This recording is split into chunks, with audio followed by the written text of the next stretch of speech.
So hello and welcome friends, welcome to our channel. आज मैं channel का नाम नहीं लूँगी क्योंकि नाम में क्या रखना है दोस्तों। अगर काम अच्छा है तो नाम होगा, और कई बार नाम लेते लेते फ्रस्ट्रेट हो जाती हूँ। यूट्यूब पे काम करने के बाद जब कुछ मिलता नहीं है तो लगता है समय बर्बाद हो रहा है। और यूट्यूब मेरे जैसे बच्चों के लिए नहीं है। मैं बहुत एक एवरेज माइंड स्टूडेंट हूँ। मुझे लगता है मुझे खुद पढ़ लेना चाहिए, बट कभी जब कुछ समझ आ जाता है तो शेयर किए बिना रह नहीं सकती, क्योंकि टेंडेंसी ऐसी है कि टीचिंग वाली बिना जो कुछ चीज़ पता है वो चीज़ शेयर करनी ही करनी है। बस इतना सा ही दिमाग में रहता है कि नॉलेज, इतनी सी नॉलेज से किसी का कुछ हो सकता है। क्योंकि मैं खुद अपने एक्सपीरियंसेस से सीखती हूँ, तो मुझे लगता है कि अब बहुत अच्छा सीखा है मैंने जो भी सीखा है। और अगर इसे मैं किसी को ज्ञान अगर अपना ज्ञान बांट दूँगी तो किसी का बहुत अच्छा हो सकता है। बहुत अच्छी यूट्यूबर मैं साबित नहीं हो पाई हूँ, इस वजह से मैं बहुत सारे जो यूट्यूबर की फॉर्मेलिटीज़ होती हैं अब मैं वो नहीं करने वाली। ना तो मैं वीडियो को कट डाउन करने वाली हूँ, ना मैं वीडियो के साउंड के ऊपर ज़्यादा वर्क करने वाली कि फ़ैन बंद करके और मैं वीडियो बनाने लगूँ। सीरियस कंटेंट डालूँगी अब, और जैसे वीडियो बनेगा बस वीडियो का कंटेंट क्लियर, वॉइस क्लियर, दिखना क्लियर चाहिए बस। बैकग्राउंड म्यूज़िक में नॉइज़ आता है, स्टूडेंट बेयर कर लेगा तो ठीक है, नहीं कर पाएगा तो ऐसे स्टूडेंट की वैसे भी ज़रूरत नहीं है। मुझे लगता है ऐसे स्टूडेंट के लिए मैं मेहनत भी नहीं करूँगी। तो चलिए टॉपिक पे आते हैं। First of all wish me कि मैं दोबारा आ गई हूँ यूट्यूब पे, और बनाती रहूँगी वीडियोस। जब जब कुछ समझ आता रहेगा डालती रहूँगी। अब मैं कुछ चाहती नहीं हूँ यूट्यूब से, पहले भी नहीं चाहती थी, बट पहले ऐसा था। स्टार्ट करने का रीज़न कुछ और था, आज स्टार्ट करने का, रीस्टार्ट करने का रीज़न कुछ और है। तो लेट्स स्टार्ट। और अगर वीडियो अच्छी लगी तो शेयर करना। लॉकडाउन है, सभी लोग अपने बिज़नेस को ग्रो करने में लगे हुए हैं। एज़ यू नो कि teaching is now a business. ये कोई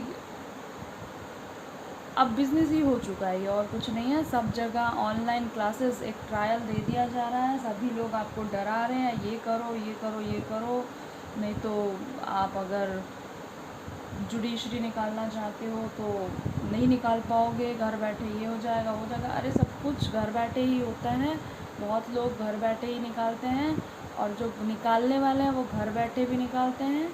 इसलिए अगर आप घर बैठे हैं तो बी वेरी कॉन्फिडेंट, आपको घर का खाना मिलेगा, घर की अपनी छत होगी, 10 बाई 10 का रूम नहीं होगा। और लेट्स जस्ट गेट स्टार्टेड, और be very confident. Okay, teacher कोई भी हो यार, अगर आपको कोई भी चीज़ किसी भी टीचर की अच्छी लग रही हो, उसे लो, नहीं लग रही है आगे चलो, टाइम वेस्ट मत करो कमेंट गिरी करने के अंदर।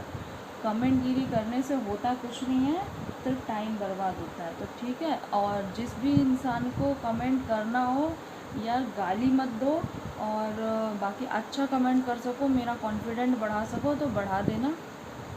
और वीडियो को शेयर करना अगर पसंद आए तो ठीक है। तो आज मैं बेसिक से स्टार्ट करूँगी, क्योंकि बहुत सारे लोगों को बेसिक भी नहीं पता होता, और मेरा वीडियो सबके लिए है। और जो लॉ की नॉलेज चाहते हैं उनके लिए भी, जो जो लॉ कर रहे हैं उनके लिए भी, जो इंटरेस्टेड हैं सिर्फ कि हाँ मुझे पता होना चाहिए उनके लिए, और जो जुडिशरी के अंदर इनिशियल स्टेज पे हैं उनके लिए। फर्स्ट ऑफ ऑल आप सब यहाँ पे देख रहे हैं 2 बेरेक है मेरे आगे।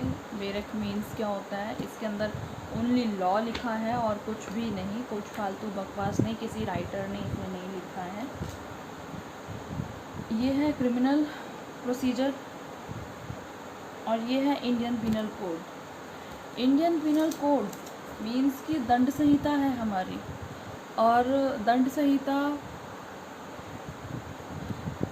दंड संहिता तो है, आपको बता तो दिया गया है इसके अंदर क्या क्या कानून है, क्या ऑफेंस है, कौन सा ऑफेंस कब ऑफेंस की कैटेगरी में आ जाता है, कोई काम किया हुआ कब ऑफेंस की कैटेगरी में आ जाता है, ये सब कुछ बता दिया है।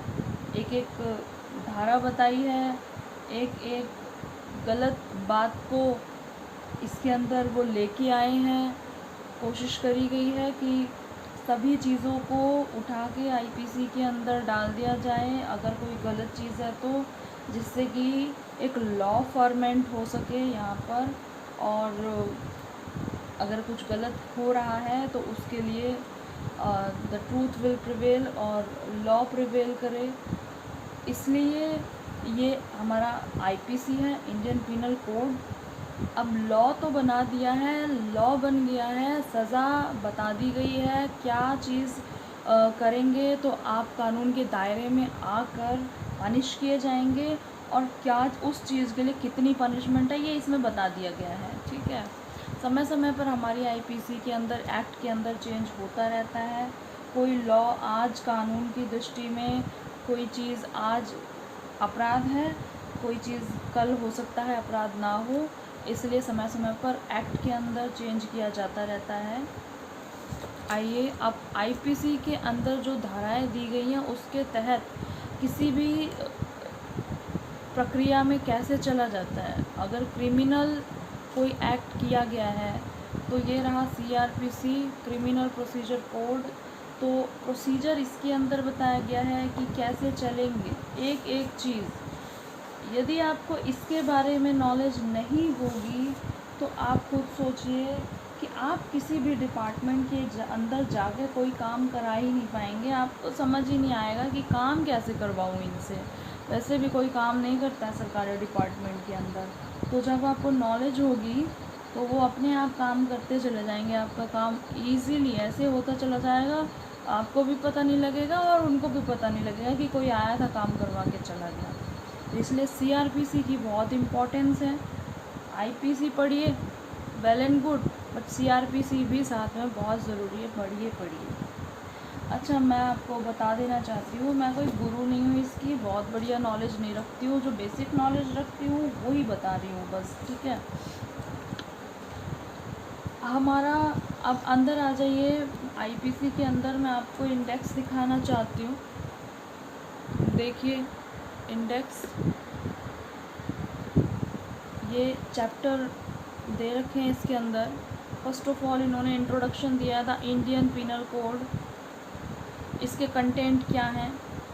ये यूनिवर्सल्स का बेर एक्ट है, तो इसके अंदर इन्होंने एक क्विक रिव्यू फ्लो चार्ट दे रखा है, जो भी ये सारी चीज़ें हैं। इंडेक्स कैसा है इस टाइप का, ये क्विक रिव्यू चार्ट है, ये चार्ट बना दिया इन्होंने। ठीक है, और अमेंडमेंट दिए होते हैं, जो भी लेटेस्ट हो जाते हैं वो स्टेट अमेंडमेंट दिए होते हैं। फिर इंट्रोडक्शन एंड प्रियम्बल एक छोटी सी प्रस्तावना हर बेर एक्ट के अंदर स्टार्ट में होती है। तो आ जाते हैं चैप्टर 1 के ऊपर, इंट्रोडक्शन में आप देखेंगे पहला सेक्शन हमेशा हर बेर एक्ट के अंदर title, extent of operation of the code रहता ही है, जैसे कि मैं आपको सीआरपीसी में दिखा देती हूँ। क्योंकि कोई भी कोड जब आपके सामने प्रस्तुत किया जाएगा तो उसका नाम देने की फॉर्मेलिटी ज़रूर की जाती है, ताकि किसी भी तरह का कोई संशय, कोई शंका ना रह जाए। इसलिए देखिए, जैसे कि उसमें प्रीएम्बल दिया गया था, इधर भी एक प्रीएम्बल दिया गया है, ये छोटा सा, बस इसको लिखा नहीं गया है यहाँ पे preamble. I may be wrong, अगर कोई है जो मुझे बता सके कि मैं रॉन्ग हूँ तो बहुत बहुत मेहरबानी होगी। कुछ सीखें, कुछ सिखाएं, बहुत अच्छा होगा। Chapter 1 preliminary, short title, extent and commencement. इधर भी टाइटल और उसके एक्सटेंट, इस बेर एक्ट के, इस एक्ट के, बेर एक्ट नहीं, इस कोड के एक्सटेंट से रिलेटेड बातें यहाँ कही गई हैं। कब ये कमेंस हुआ, कब जारी हुआ, कब आया, ये बताया गया। ऐसे ही इसमें मैंने आपको बताया है कि आईपीसी के अंदर भी सेम यही है। आ जाते हैं सेक्शन 1 की ओर। देख लीजिए।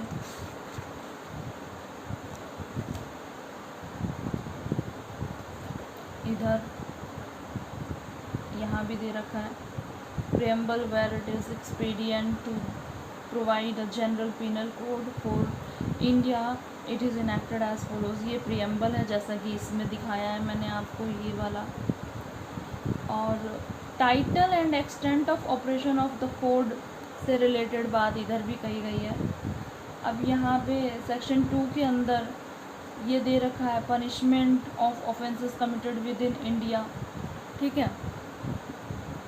यहाँ पे सेक्शन 2 के अंदर जो ये चीज़ें दे रखी हैं ये सिर्फ आपको आईपीसी के अंदर ही मिलेगा, नहीं तो हर बेर एक्ट के अंदर, हर कोड के अंदर आप देखेंगे सेक्शन 2 जो है ये पूरे बेर एक्ट के अंदर जो भी वर्ड्स नए यूज़ किए गए होते हैं, जो लॉ स्टडी करने वालों के लिए नया शब्द साबित हो सकता है, वो सेक्शन 2 के अंदर एक डिक्शनरी टाइप में बना के डेफिनेशंस दे देते हैं ये लोग, जैसा कि इसके अंदर दिया गया है। सेक्शन 2 डेफिनेशन ए, सेक्शन 2 का सबसेक्शन ए, सबसेक्शन बी, सी, डी और इस तरीके से करते करते ये वाई तक आ गए। तो इसलिए इसके अंदर है क्या आप देख लीजिए, जैसे कि बेलेबल ऑफेंस क्या है, मतलब जिसमें बेल हो सके, ये बताया है। नॉन बेलेबल क्या है ये बताया गया है। डेफिनेशन के अकॉर्डिंग बहुत ही इजी हो जाता है किसी भी चीज़ को समझने में, इस वजह से इन्होंने बेलेबल, नॉन बेलेबल ये सब चीज़ें बहुत इजीली बता दी है ताकि कोई शक शंका रह ही न जाए। चार्ज बता दिया है इन्होंने, कॉग्निजेबल ऑफेंस बता दिया है, कंप्लेंट बता दी है। अब आप ही बताइए, क्या कंप्लेंट किसी को नहीं पता, बट इस कोड के तहत कंप्लेंट किसे कहा जाएगा उसे इन्होंने यहाँ पे ज़रूर कोशिश करी है बताने की और बहुत ही अच्छे से बताया है। तो इसलिए सभी चीज़ें पढ़नी बहुत ज़रूरी होती है। बेर एक्ट के अंदर नहीं पढ़ेंगे तो उसके संदर्भ में ही तो वो बात करता है जो उसने डेफिनेशन दी हुई है यहाँ पे। इन शब्दों की जब वो बात करेगा पूरे बेर एक्ट के अंदर तो वो इसी संदर्भ में बात करेगा, इस कंटेंट को छोड़ के कहीं भी नहीं जाएगा। बेलेबल की बात करेगा तो यही बातें होंगी जो इधर कही है कि means an offence which is shown as bailable in the first schedule, जो इस बेर एक्ट का, जो इस कोड का, बेर एक्ट नहीं, अब आप भूल जाइए बेर एक्ट तो ये बुक ही है बस, बाकी हम कोड के ऊपर बात कर रहे हैं, प्रोसीजर कोड के ऊपर। तो ये कोड के अंदर जो फर्स्ट शेड्यूल दिया गया है उसके अंदर बेलेबल ऑफेंस शो करे गए हैं, वही ऑफेंस बेलेबल है। और which is made bailable by any other law, और जो कि किसी और लॉ के तहत बेलेबल हो for the time being in force, उस टाइम जिस समय आप देख रहे हैं कि क्या बेलेबल है, उस समय जो भी लॉ फोर्स में है, चल रहा है उस समय में, उस लॉ के अकॉर्डिंग जो चीज़ बेलेबल है वो ऑफेंस बेलेबल है, या फिर इस कोड के फर्स्ट शेड्यूल के अंदर जो बात बोली गई है वो बेलेबल है, ठीक है। तो इस तरीके से डेफिनेशन दे दी गई है। और आप बहुत सारी चीज़ों को जब इसमें पढ़ेंगे तो आप देखेंगे कि बहुत इजीली आपको डेफिनेशंस बताई गई हैं, थोड़ा दिमाग लगाना पड़ता है। मैं आपको और बेर एक्ट दिखा देती हूँ जिसके अंदर सेक्शन 2 में आपको यही मिलने वाला है, the Indian evidence act 1872।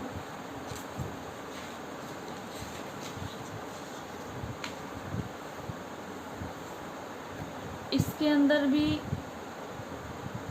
Title दे दिया गया है इंडियन एविडेंस एक्ट 1872, कंटेंट दे दिया गया है कि क्या क्या, वैसे ही एक फ़्लो चार्ट है यहाँ पे दे दिया, क्विक रिव्यू फ़्लो चार्ट, ठीक है। अमेंडमेंट जो भी हुए हैं वो दे दिया है, इंट्रोडक्शन है, प्रीएम्बल है जो मैंने आपको बताया था इधर, प्रीएम्बल स्टार्ट में ये रहा, ठीक है। ये डेट है, प्रेसिडेंट एसेंट मिला इस दिन 15 मार्च 1872 को। चैप्टर 1 प्रिलिमिनरी, ऐसे ही सभी बेर एक्ट में लिखा मिलेगा। Section 1 short title extent and commencement, क्या इसका नाम है, कहाँ तक एक्सटेंट है, कब आया फोर्स में, ठीक है, ये सब इसके अंदर मिलेगा सेक्शन 1 में।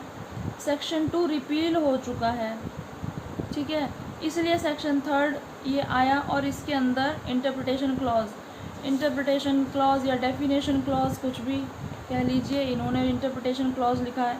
तो court, fact, relevant, issue in fact, ये सब बहुत सारे डॉक्यूमेंट, डेफिनेशन दी गई हैं, प्रूव्ड, डिसप्रूव्ड, नॉट प्रूव्ड।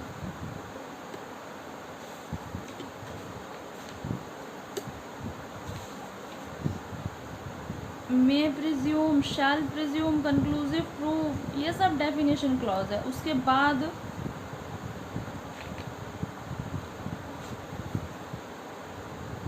बाद चैप्टर 2 स्टार्ट हुआ और सेक्शन 5 स्टार्ट हुआ। तो ये देखिए आप, इधर डेफिनेशन ज़रूर दी गई होती है। कोई भी शब्द आपको नहीं समझ आता तो बेयर एक्ट के अंदर सबसे पहले डेफिनेशन में तो देखिए कि क्या कहा गया है।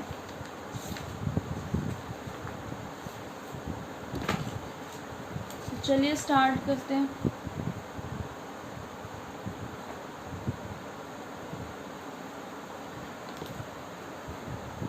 हाँ, तो आज का ये वीडियो तो इंट्रोडक्शन ही था, स्टार्ट तो खैर कुछ नहीं करते हैं। इंट्रोडक्शन, एक मैंने बेयर एक्ट का इंट्रोडक्शन दे दिया कि बेयर एक्ट क्या होता है। बहुत लोगों के लिए ये इंट्रोडक्शन इम्पॉर्टेंट नहीं है, बहुत लोगों के लिए ये बेयर एक्ट से रिलेटेड इंट्रोडक्शन भी बहुत मायने रखता है। तो ये इंट्रोडक्शन मुझे लगता था बनाना चाहिए, तो मैंने बना दिया, बेयर एक्ट दिखा दिया। इसको आप किस तरीके से पढ़ें मैं इसे अगले वीडियो में और बताऊंगी। पहले तो बेयर एक्ट पढ़ने का तरीका धीरे धीरे बताऊंगी और साथ ही साथ पढ़ाती जाऊंगी। अगले वीडियो इसी तरीके से आएंगे। अगर आपको मेरी वीडियो की क्वालिटी, कंटेंट अगर पसंद आता है तो चैनल को सब्सक्राइब करें, वीडियो लाइक करें, शेयर करें अपने दोस्तों के साथ। चैनल की रेटिंग अच्छी बढ़ेगी तो मुझे प्रोत्साहन भी मिलेगा। जब सब्सक्राइबर बढ़ेंगे तो मुझे प्रोत्साहन मिलेगा कि शायद आप लोगों को मेरा ये तरीका पसंद आ रहा है और कंटेंट अच्छा लेकर आ रही हूँ, तो मैं काम करूँगी। नहीं तो ऐसे ही बस गाड़ी धकेलूँगी, जब जब मेरी इच्छा करेगी पढ़ाने की मैं ज़रूर आ जाऊँगी। चैनल मेरा है, आप देखें ना देखें, कोई देखे ना देखें, अपनी मैं टीचरगिरी झाड़ती ही रहूँगी। तो टिल देन, जय हिंद, जय भारत, स्वस्थ रहें, मस्त रहें।